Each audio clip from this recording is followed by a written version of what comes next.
Hola, muy buenas tardes a todos. Nos reunimos una vez más en nuestro ciclo de charlas como punto de encuentro de nuestra revista Pares, la cual se encuentra con una convocatoria permanente y los invitamos a participar, contarles que ustedes pueden, desde sus conocimientos de las ciencias sociales, de las humanidades, aportar con sus temas de investigación, los que están a punto de titularse, posgrado también, interesados en aportar a todo este mundo que tiene que ver con estas distintas disciplinas de las ciencias. En esta oportunidad nos convoca conversar con una amiga muy querida, Marina Verdini Aguilar. Ella es licenciada y profesora en Historia por el Departamento de Humanidades de la Universidad Nacional del Sur. Allí ella se encuentra finalizando el doctorado en Historia Americana y Argentina. También es docente en el Departamento de Humanidades en la UNS, en la Facultad de Ciencias Sociales y en la Facultad de Psicología de la UNISAL. Es directora del proyecto de investigación Desandando Caminos en pos de Nuevos Sures, reflexiones y praxis contrahegemónicas en clave interdisciplinaria de UNISAL. También contarles que desde el 2011 Marina ha participado en diversos proyectos de investigación orientados al estudio del 98 cubano y la praxis revolucionaria de José Martí. En relación a este tema, ha escrito diversos artículos de revista, capítulos de libro y ponencias para congresos nacionales e internacionales. Y en los últimos años ha incursionado en el liberacionismo nuestro americano, específicamente en la filosofía y la psicología de la liberación, y en la perspectiva descolonial. En esta oportunidad, ella nos va a presentar un tema bastante interesante que está absolutamente ligado a José Martí, en donde abordará el tema que ella quiere en esta oportunidad, las alas del colibrí, validez y vigencia de la praxis martiana. Así es que, Marina, la palabra es tuya, un gusto y quedamos atentos. Barbie, muchas gracias. Bueno, en primer lugar, agradecer, por supuesto, a la revista Pares, que está haciendo un trabajo impresionante. Felicitarlas y felicitarlos. Por supuesto, a Carolina Andrada Zurita, su directora, y a su codirector, Paul Campoverde Tello, dos queridos compañeros de la Universidad Nacional, que he podido conocer en la Universidad Nacional del Sur. Así que agradecerles muchísimo y por supuesto a Barbie, que el día de hoy no me va a dejar sola, me va a acompañar en lo que dure este encuentro. Como les adelantaba Barbie, se me ocurrió a partir de unas lecturas que estuve haciendo en estos días, este título, esta invitación sobre las alas del colibrí, validez y vigencia de la praxis martiana. Y debo decir que esta primera parte del título sobre las alas del colibrí se lo debo a una autora que se llama una investigadora que se llama Carla Weinstock, que es doctora en ciencias sociales y es coordinadora del grupo sobre pedagogías críticas latinoamericanas. Y cuando estaba leyendo uno de sus textos, Pedagogías de los tiempos remotos, Weinstock nos recordaba a un texto de Martí, donde precisamente Martí, en una de sus primeras oraciones, en una de las primeras líneas, usa esta expresión. Y la voy a leer un poquito a Carla. Dice: contra los olvidos y los silencios, polinizar los pensamientos sobre los sures. Hay un cúmulo de verdades esenciales que caben en el ala de un colibrí. Esa es la oración textual de un escrito martiano que se llama Maestros Ambulantes, redactado en 1884. Hay un cúmulo de verdades esenciales que caben en el ala de un colibrí. Para nosotros, nosotras, el colibrí es Martí. Martí, colibrí. Pensaba este encuentro, le comentaba anteriormente a Barbie, pensaba este encuentro como un espacio, como si estuviéramos en una ronda, ¿sí? En una mesa de café, aquí en Argentina, tomando unos mates. Así que todos ustedes, todas y todos ustedes que nos van a estar cediendo minutos valiosos, valiosísimos, y más a esta altura del año, donde ya estamos cansados, cansadas, eh, minutos valiosísimos de su tiempo, siéntanse así en casa y bueno, eh, llevemos adelante este encuentro en ese sentido. ¿Sí? Y así en confianza con ustedes me voy a ir permitiendo leer algunos textos y retomar algunas voces que he incorporado en esta propuesta para el día de hoy. Seguramente no todos, no todas tienen la obligación de conocer quién es José Martí. Así que me voy a tomar unos breves minutitos para presentarlo. Nacido en Cuba, ¿sí? En La Habana, en enero de 1853, José Martí se convierte, a partir de su pensar y de su hacer, de su pensamiento y de su acción concreta, en uno de los exponentes o de los referentes más importantes del pensamiento crítico nuestro americano.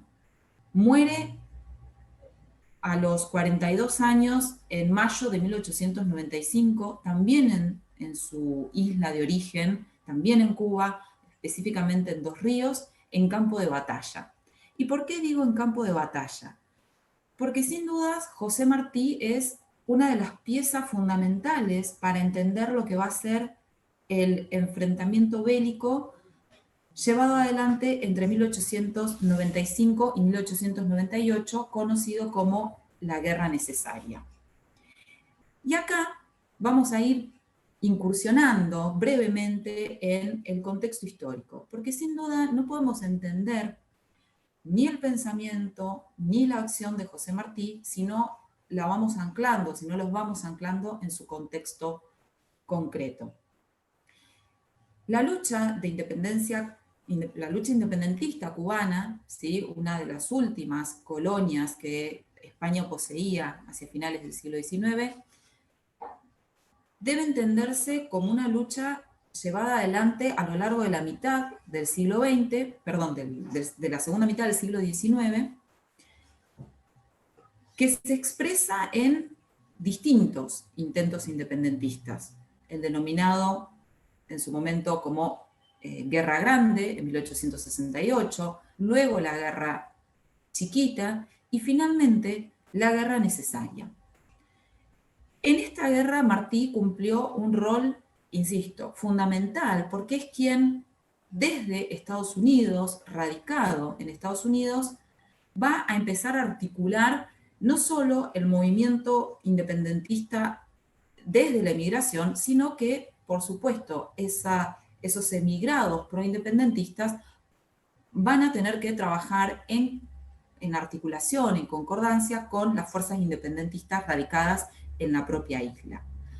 Por lo tanto, Martí, desde fechas tempranas, él se ve obligado a radicarse en los Estados Unidos hacia 1880, luego de una vida que fue transitando por distintos lugares de la América nuestra, se radica en los Estados Unidos y desde allí, insisto, va a empezar a articular el movimiento de la inmigración que ya venía, por supuesto, trabajando también para en algún momento lograr concretar la independencia, y Martí se va a sumar esos esfuerzos y va a terminar de esto, ¿no? Como de ordenar a esas fuerzas libertadoras. Este tema, específicamente, ¿no? El de la guerra necesaria y el final de la guerra, que como les adelantaba, termina en 1898, bien digo, con la intervención de los Estados Unidos en la isla, ha sido excelentemente estudiado y abordado por distintas referentes de la historiografía cubana. Y también le comentaba a Barbie en nuestro diálogo que desde nuestro modesto lugar aquí en el sur, en el Departamento de Humanidades de la Universidad Nacional del Sur, a partir de los esfuerzos de la profesora y licenciada en Historia Adriana Rodríguez, quien a lo largo ya de casi más de 20 años ha coordinado y ha dirigido distintos proyectos de investigación, hemos tratado de brindar también nuestro granito de arena, si se quiere, para desde distintas ópticas o desde distintas aristas, mejor dicho, profundizar el conocimiento sobre esta independencia embosada o truncada por la intervención de Estados Unidos.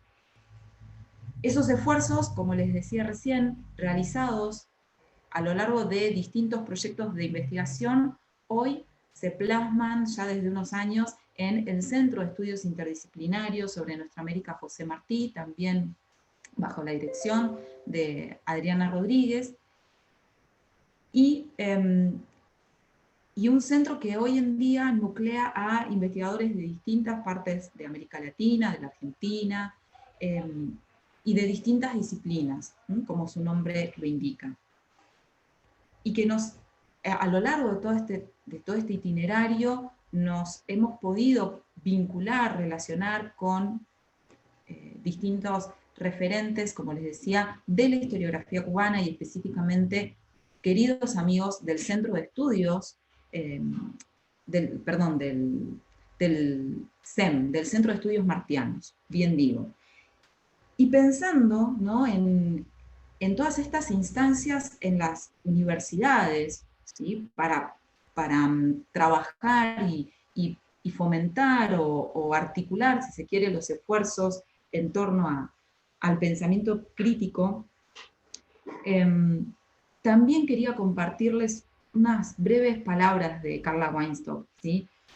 Dice la autora: poetizar desde el sur es desnaturalizar las historias pretenciosamente universales, con gramáticas decoloniales, posiciones que no conforman certezas, sino más bien preguntas y promesas de humanizaciones. Insisto, este texto que tuve que leer por estar participando en una diplomatura, continuamente me llevaba a los esfuerzos que muchos y muchas docentes, investigadores realizamos desde nuestros pequeños lugares, en nuestras cátedras, ¿sí?, en nuestros proyectos de investigación, para abordar desde distintas disciplinas y desde distintas ópticas la larga trayectoria del pensamiento crítico nuestroamericano. Y sin dudas, José Martí forma parte de esa vasta trayectoria del pensamiento crítico. Como les dije, estamos como en casa, estamos en un café compartiendo algo rico de por medio, así que yo me voy a sentir en confianza y les voy a ir, insisto, compartiendo distintas lecturas y voy a ir invitando distintas voces. Pensar entonces a Martí como articulador, ¿no?, de esta lucha independentista cubana es sin duda pensarlo como un actor político. Hace unos minutitos escuchaba a un colega que en un congreso, ¿no?, precisaba esta cuestión y que nos recordaba que hay Martí para todos, para todas, para todos los intereses y para todos los gustos. Hay un Martí que es literario, hay un Martí que es periodista, hay un Martí que en parte, ¿por qué no?, es filósofo. Martí pareciera ser una usina que ha motorizado a lo largo del tiempo el pensamiento y los intereses, ¿sí?, de muchos y muchas investigadoras. En este caso, ¿sí?, en el caso de lo que es el CEINA, ¿sí?, y de lo que fueron, como les contaba hace un ratito, los distintos grupos de investigación dirigidos por Adriana Rodríguez y por, no quiero dejar de mencionar al querido Hugo Biagini, la prioridad fue pensar a Martí, la prioridad, pero no exclusivamente, la prioridad ha sido pensar a Martí como un actor político, como precisamente un agente clave para entender el proceso de independencia, ¿sí? Y lo que efectivamente fue la guerra necesaria. Pero ¿qué implica hablar de actor político? En este sentido, me remito a solamente dos de las varias definiciones que podemos llegar a encontrar, ¿sí? Dos definiciones clásicas para entender, comprender o acercarnos a esta categoría de actor político, ¿sí? Precisarla, acotarla un poquito más, insisto, en el mar, en el océano de diversas acepciones. Una es la definición que da Giddens, quien sostiene que, bueno, para pensar a un sujeto en tanto actor político, este debe cumplir con 4 características. La primera es que este agente interviene intencionalmente en un proceso. La segunda es que reflexiona sobre su acción, ¿sí? Una acción respecto a la cual se hace responsable. La tercera de esas características es la capacidad, que la acción, ¿sí? Depende de la capacidad del sujeto. Y la cuarta, que esa acción es una acción variable en el tiempo, en tanto el actor, ¿sí? Puede ir obrando de diversas maneras, ¿sí? Puede optar, puede ir de diversas maneras. Y por otro lado, en realidad por otro lado no, en segunda instancia, porque no es una definición opuesta, ¿sí? En segunda instancia podemos mencionar a Sibeón, quien afirma que un actor político es un actor, es una entidad que posee medios para decidir y actuar conforme a sus decisiones. Y una vez más, ese actor que decide y actúa y obra de acuerdo a sus decisiones, se responsabiliza por sus acciones. En ambas posibles maneras de entender a un actor, nos encontramos con la cuestión de la opción, del optar, de la capacidad de optar y de protagonizar entonces procesos que transforman las realidades. Martí entonces es sin dudas un actor y un actor político, en sentido amplio, acercándonos o retomando, mejor dicho, en sentido amplio de la palabra. Martí es un actor que toma decisiones en pos de objetivos claros y concretos. Esos objetivos son la independencia de Cuba, ¿sí? La confrontación con la metrópolis, es decir, con España, lograr la independencia cubana, pero también, y ya me estoy adelantando, les confieso, me estoy saliendo del esquema que tenía preparado, pero también advertir, ya no solo respecto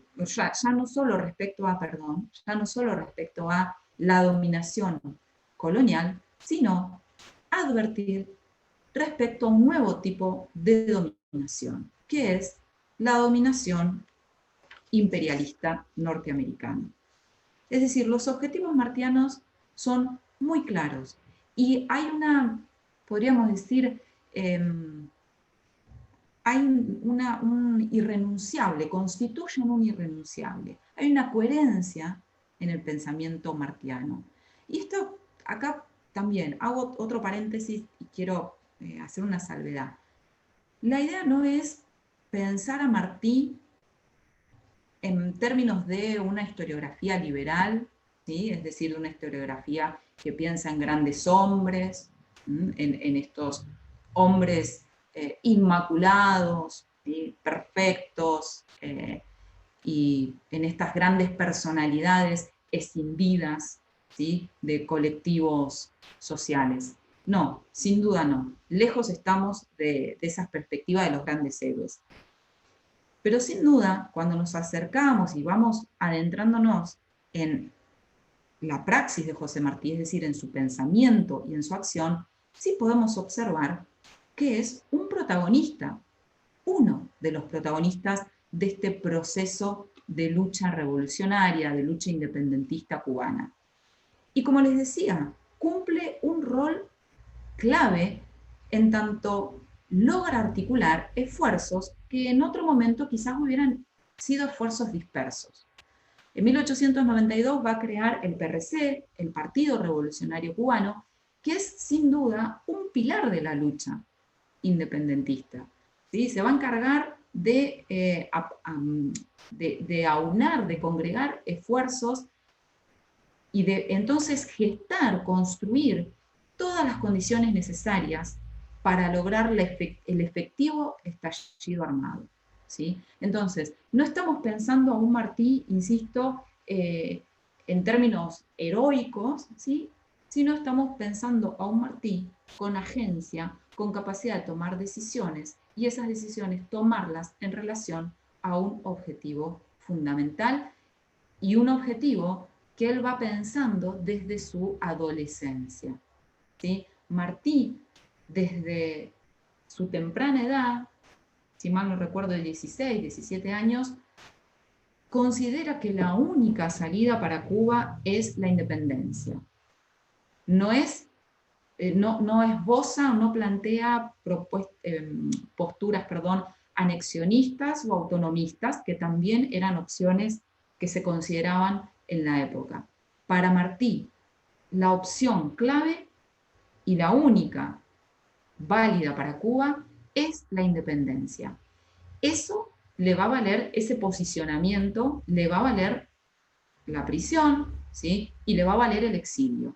De hecho, hay un texto maravilloso que los y las invito a que lo lean, que se llama El presidio político en Cuba, que escribe luego de haber experimentado precisamente la pena del presidio.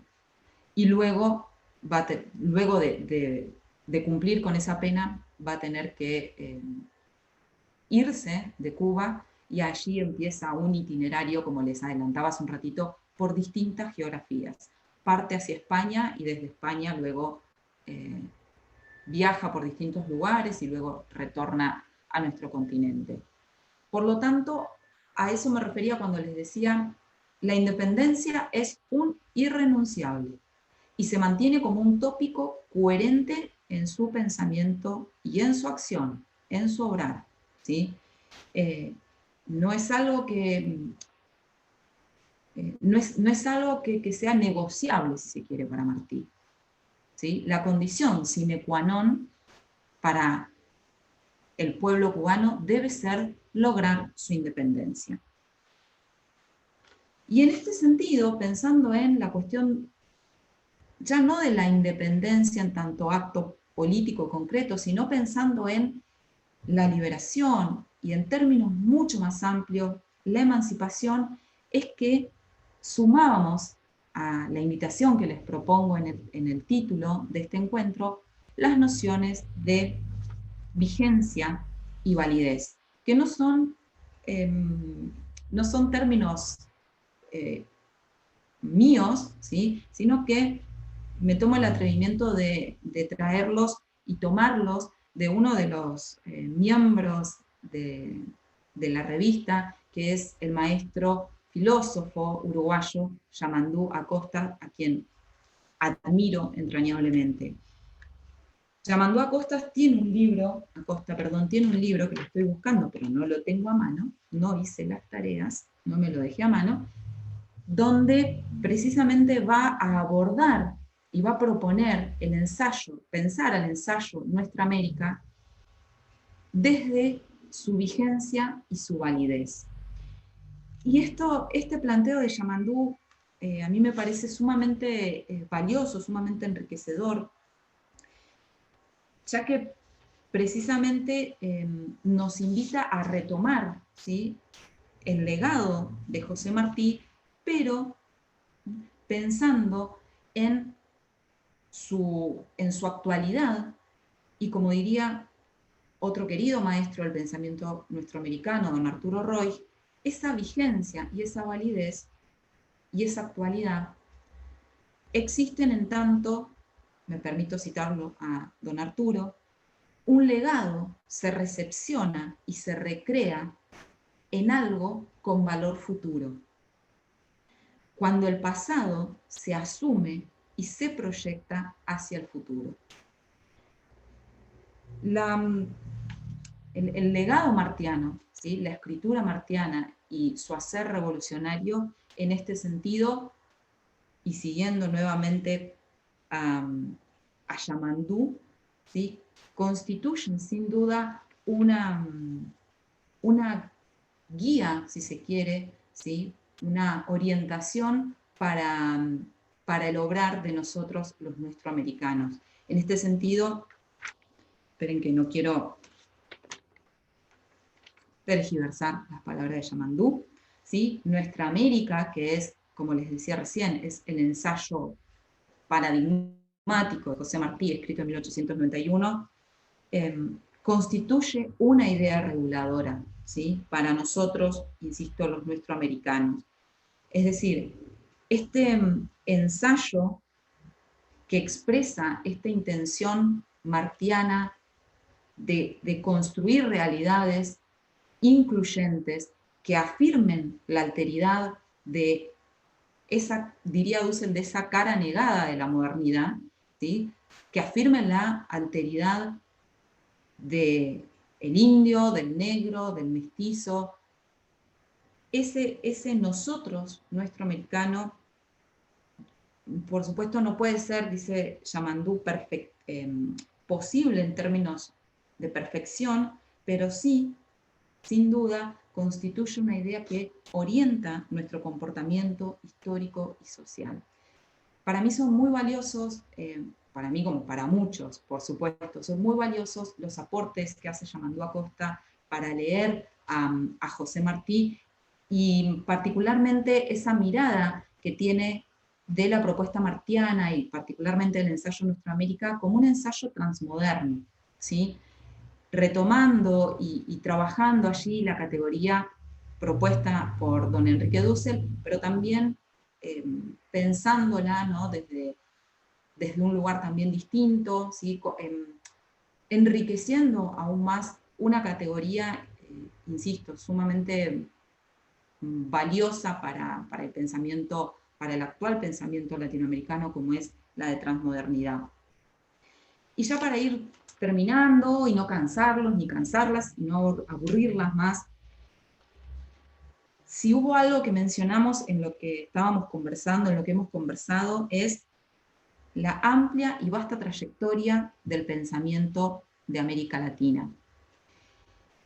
Y en ese sentido, esa vasta trayectoria inicia, ¿sí? Podríamos poner, no un punto de inicio, pero podríamos poner un punto de quiebre, como lo hace don Enrique Dussel en 1492. No podríamos, ¿sí? omitir la significación de esa fecha para lo que es la praxis, ¿sí? El pensamiento y la acción de la América nuestra, ¿sí? Para el pensamiento y la acción liberacionista de la América nuestra, ¿sí? O liberadora de la América nuestra.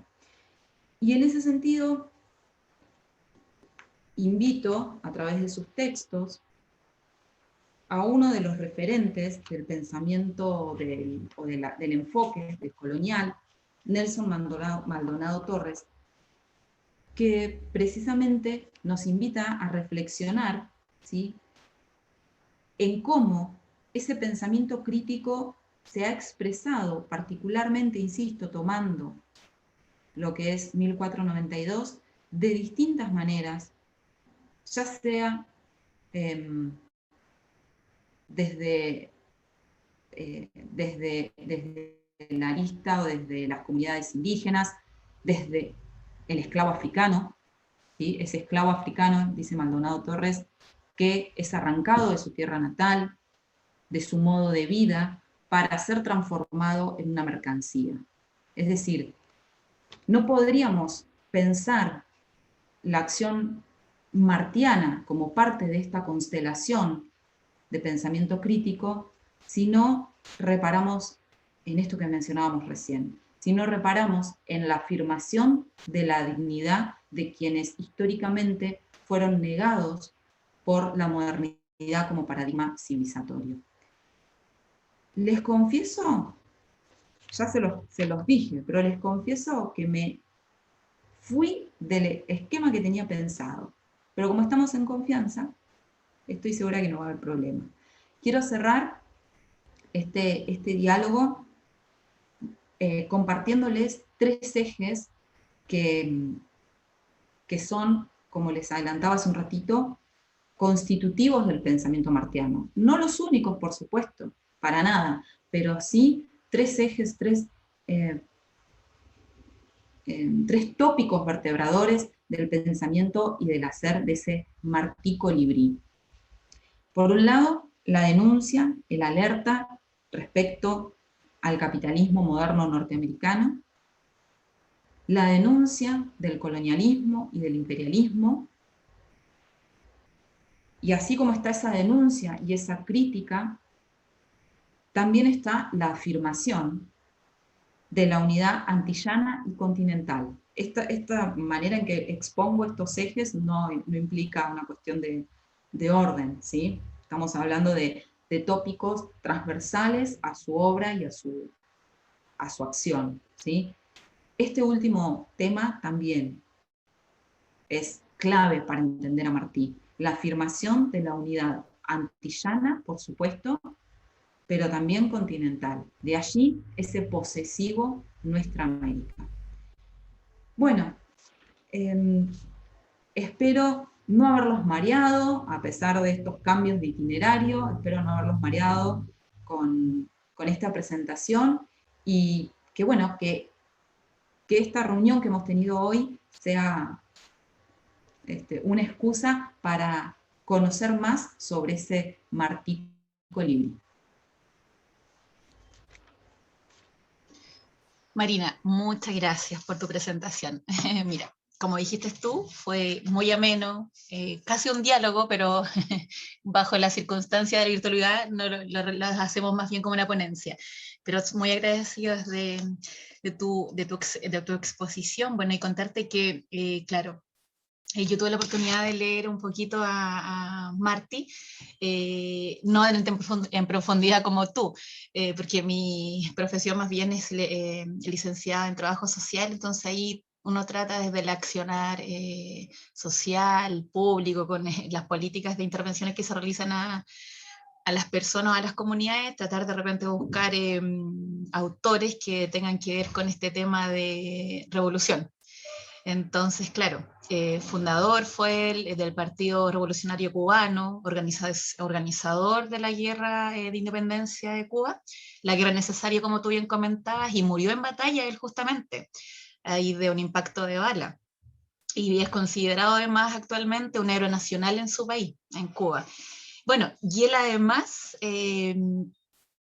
claro, como tú bien también lo comentabas, Martí había para todo y para todos, porque también fue iniciador del modernismo literario en Hispanoamérica. Y a propósito de eso, quiero consultarte respecto a lo mencionado, si tú me podrías comentar cuáles son los distintos géneros que abordó Martí.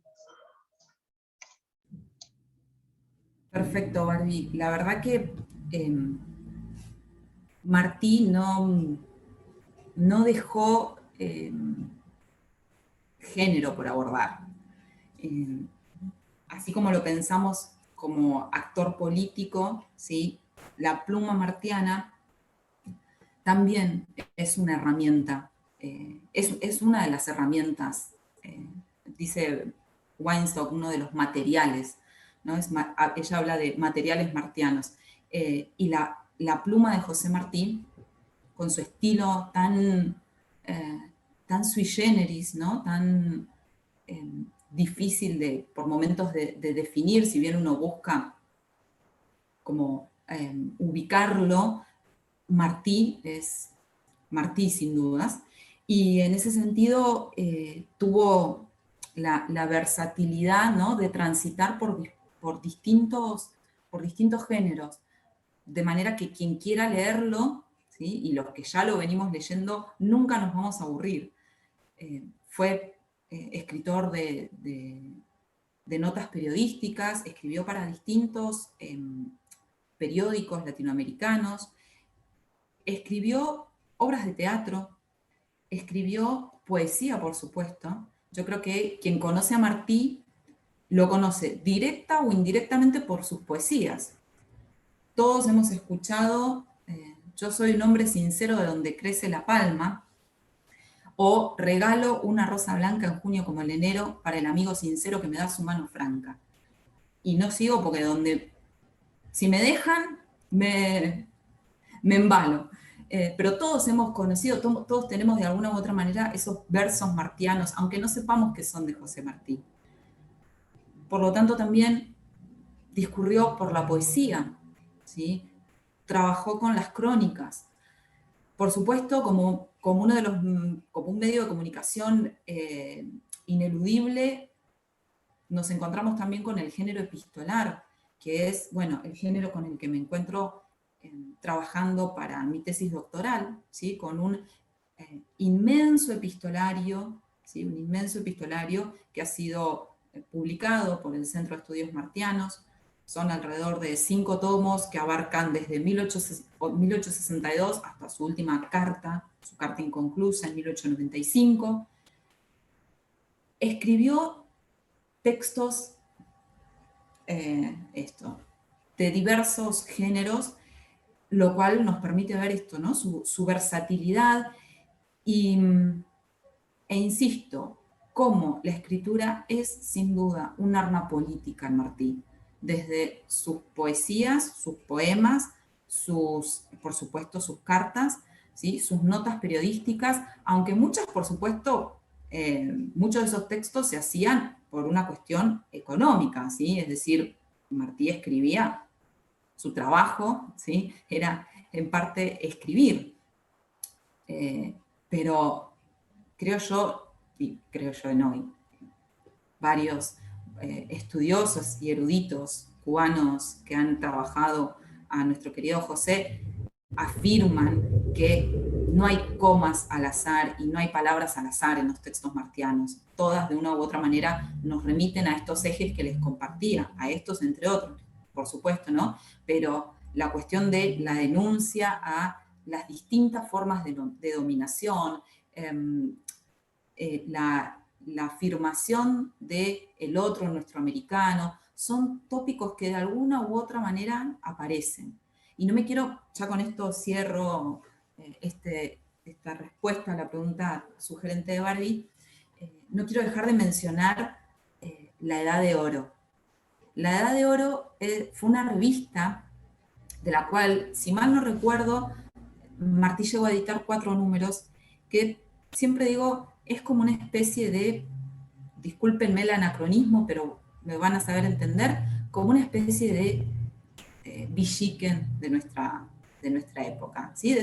Era una publicación específicamente dirigida a los niños. Perdón que yo puse este ejemplo y seguramente hay compañeros y compañeras que son de otros países y quizás no conozcan la publicación.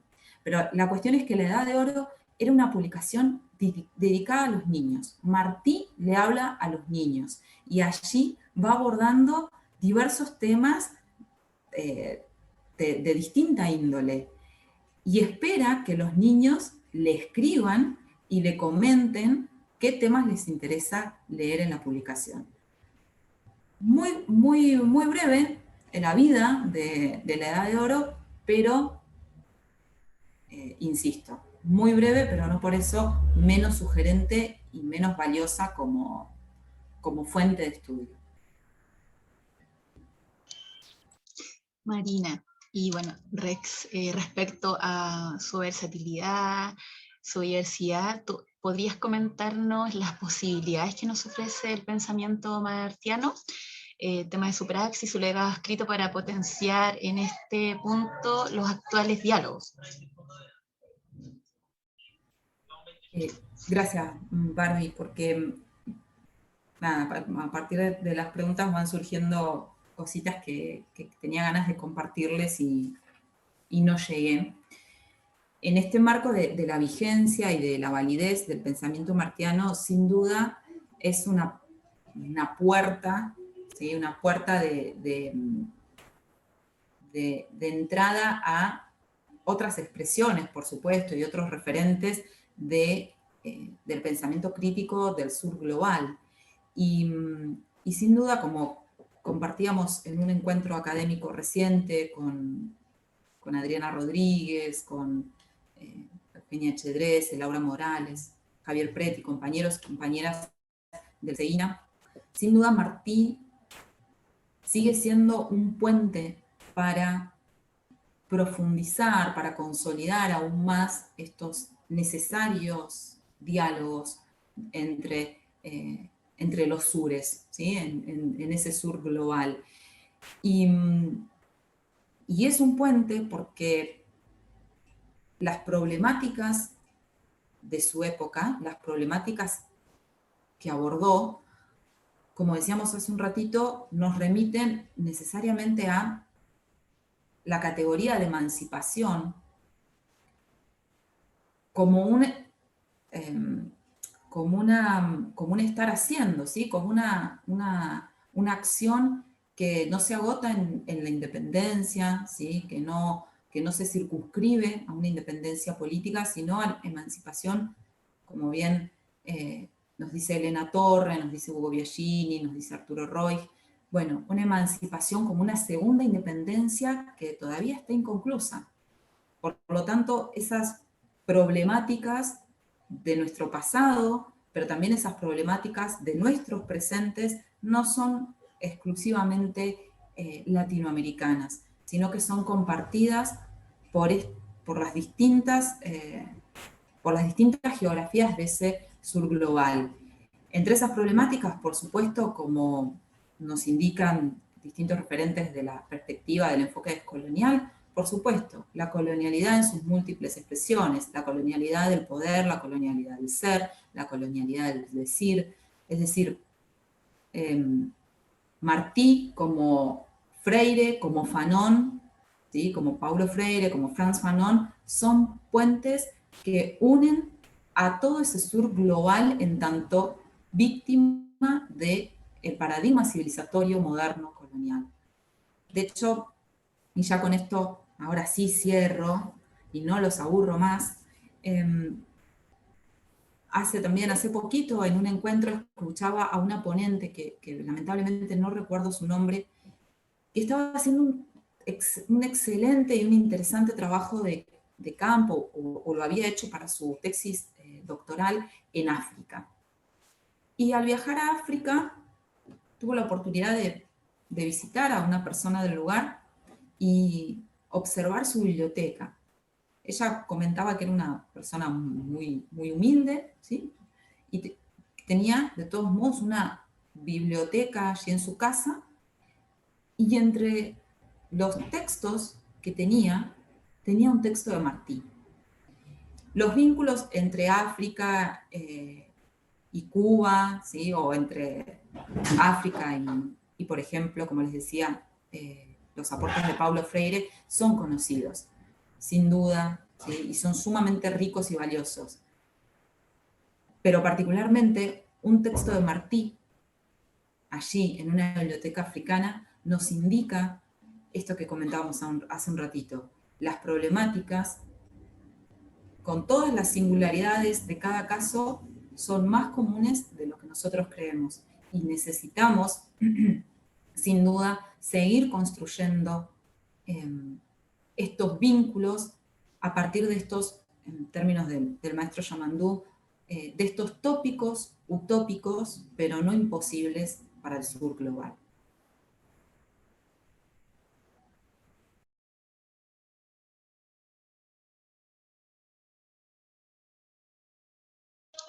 Marina, bueno, agradecerte una vez más por esta interesante ponencia, y ahora, bueno, si quieres unas palabras para despedirte, son tuyas. Bueno, perdón, Barbie, se cortó un poquito, pero si mal no te entendí, me das unas palabritas Para de que puedas despedida. despedirte.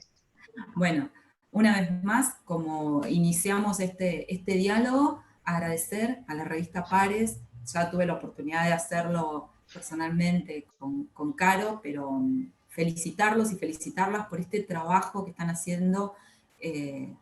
Son imparables, así que augurarles todos los éxitos para esta experiencia que está surgiendo, y agradecer a todos y todas que, como les decía, nos han cedido una de las cosas más valiosas que tenemos, que es, o que no tenemos, que es el tiempo. Así que bueno, muchísimas, muchísimas gracias. Muchas gracias a ti, Marina, de verdad. Muchas, muchas gracias.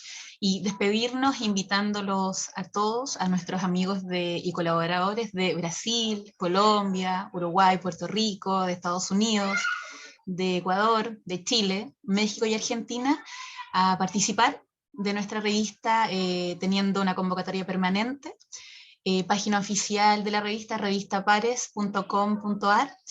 Y bueno, nos volvemos a encontrar en una próxima oportunidad, y gracias a todos y que tengan todos ustedes muy buenas tardes. Muchas gracias, Marina.